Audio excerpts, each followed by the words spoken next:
आसमान का सूरज अचानक हिलने लगा, जिसे देख लड़की हैरान रह गई। अगले ही पल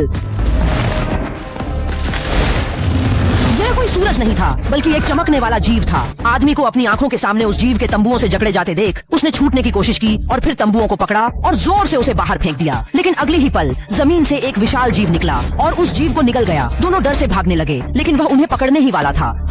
अचानक से एक पीली रोशनी आई और उस जीव को टुकड़ों में बदल दिया।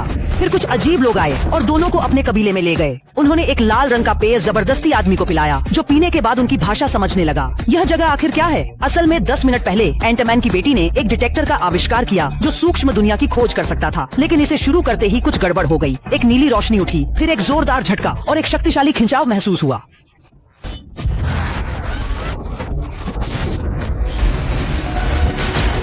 जब एंटमैन ने आंखें खोली तो उसने खुद को एक जादुई दुनिया में पाया। इस जगह में आने वाले हर जीव का शरीर सतत रूप से संकुचित होता रहता है। एंटमैन ने जल्दी से अपनी पोशाक पहन ली और अपनी बेटी को गले से लगा लिया। वे तेजी से नीचे गिरकर एक बड़ी चट्टान को तोड़ते हुए जमीन पर गिरे। जब उन्होंने खुद को संभाला तो उन्होंने पाया कि वे अजीब सी दुनिया में हैं। उस स्वप्निल सुंदरता को देखकर दोनों आश्चर्यचकित हो गए। प्रमुख ने कहा कि यह क्वांटम क्षेत्र है और वे इसके मूल निवासी हैं।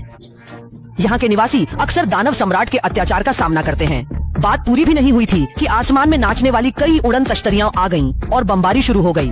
निवासी डर के मारे भागने लगे।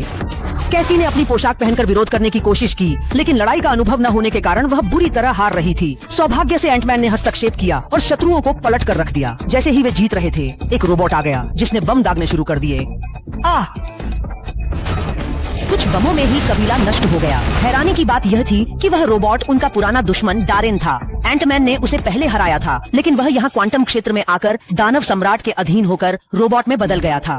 दुश्मन को देखकर उसकी नाराजगी और बढ़ गई। उसने एक बम उनके ऊपर गिराया और उन्हें पकड़कर बंदी बना लिया।